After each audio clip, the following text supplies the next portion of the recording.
yang terkasih, salam sejahtera untuk kita semua.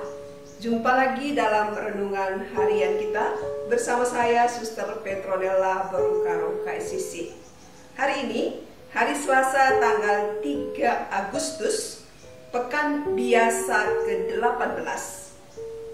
Renungan kita diambil dari Injil Matius bab 14 ayat 22 sampai ayat 36 dengan tema Andalkan Tuhan dalam seluruh hidupmu.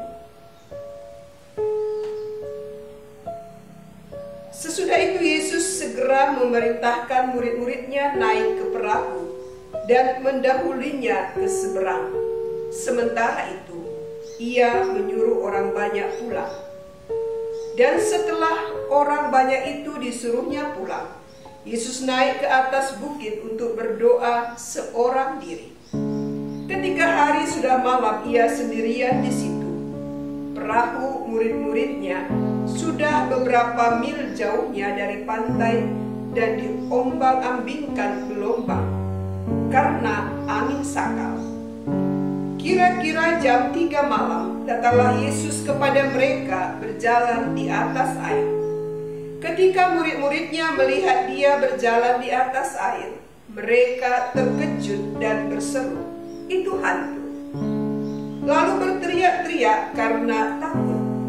Tetapi segera Yesus berkata kepada mereka, "Tenanglah, aku ini, jangan takut."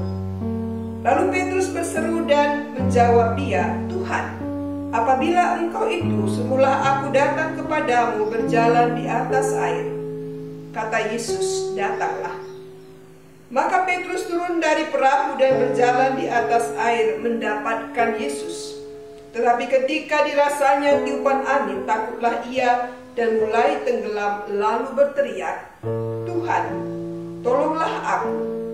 Segera Yesus mengulurkan tangannya, memegang dia dan berkata, "Hai orang yang kurang percaya, mengapa engkau bimbang?" Lalu mereka naik ke perahu dan angin pun redalah. Dan orang-orang yang ada di perahu menyembah dia, katanya, "Sesungguhnya engkau anak Allah." Setibanya di seberang, mereka mendarat di Genesaret.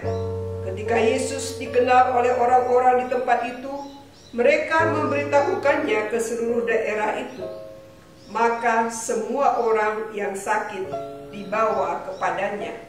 Mereka memohon supaya diperkenankan menjamah jubahnya, dan semua orang yang menjamahnya menjadi sembuh. Demikianlah sabda Tuhan. Saudara-saudari yang dikasihi Tuhan, pandemi COVID-19 semakin hari semakin mencemaskan, menakutkan, dan menggelisahkan hati. Jumlah orang yang terpapar akibat COVID ini semakin hari semakin banyak. Miris hati menyaksikan semua yang terjadi. Setiap hari ada SMS atau telepon mohon doa untuk kesembuhan dari virus ini. Tidak hanya satu dalam satu keluarga, terkadang semua anggota keluarga terpapar akibat virus ini. Tidak mengenal usia, jabatan, maupun kekayaan, semua disapanya. Mengatasi situasi ini, umat Allah mulai berkata, "Tuhan, mengapa semua ini terjadi? Mengapa kami harus berpisah dengan orang yang kami cintai? Tuhan, sampai kapan COVID ini berakhir? Di mana Engkau? Mengapa Engkau membiarkan kami mengalami semua ini? Tuhan, tolong kami." Demikianlah seruan umat Allah. Ada yang memprotes, ada yang sepertinya sudah mulai putus asa, ada yang berserah dan berpasrah, dan ada juga semakin mengandalkan pertolongan Tuhan karena yakin tidak ada lagi kekuatan dari manapun selain dari Tuhan. Saudara-saudari, hari ini dalam bacaan yang kita dengar digambarkan bagaimana pengalaman para murid ketika menghadapi gelombang dalam perjalanan mereka. Waktu itu Yesus memerintahkan murid-muridnya naik ke perahu dan mendahulinya ke seberang. Dan dia pergi ke atas bukit, mengasingkan diri dan berdoa seorang diri. Tindakan Yesus ini ingin menunjukkan kepada kita bahwa doa merupakan sumber kekuatan bagi kehidupan umat beriman. Dengan berdoa, kita menjalin relasi yang mesra dengannya. Dan melalui doa, kita dapat mengevaluasi pekerjaan atau pelayanan yang telah kita lakukan. Apakah sesuai dengan kehendak Tuhan atau tidak? Pada waktu Yesus pergi berdoa, para murid ini mengalami peristiwa di mana perahu mereka diombang-ambingkan gelombang karena angin sakal. Mereka sangat cemas dan ketakutan. Saudara-saudari, perubahan yang dialami para murid sangat drastis sekali. Beberapa waktu yang lalu mereka sangat berbahagia, sangat kagum ketika melihat dengan mata mereka sendiri Yesus melakukan mukjizat, memberi makan 5.000 orang hanya dengan 5 roti dan 2 ikan. Tapi sekarang gelombang besar datang dan mereka sangat ketakutan. Ketakutan semakin bertambah di saat perahu mereka hampir tenggelam dan Yesus tidak ada bersama mereka. Maka ketika Yesus datang dan berjalan di atas air, para murid mengira bahwa itu adalah hantu. Tetapi Yesus datang dan berkata kepada mereka, "Tenanglah, aku ini, jangan takut." Dengan berjalan di atas air, Yesus mau memberi tanda kepada murid-muridnya bahwa ciptaan ada di bawah kakinya. Dan himbauan Yesus, "Tenanglah, inilah aku," mau menyatakan jati diri Yesus yang sebenarnya, bahwa Yesus memiliki kuasa ilahi untuk menyelamatkan manusia. Saudara terkasih, sering terjadi ketakutan membuat seseorang tidak dapat melihat segala sesuatunya dengan jelas dan bahkan dapat mengaburkan iman.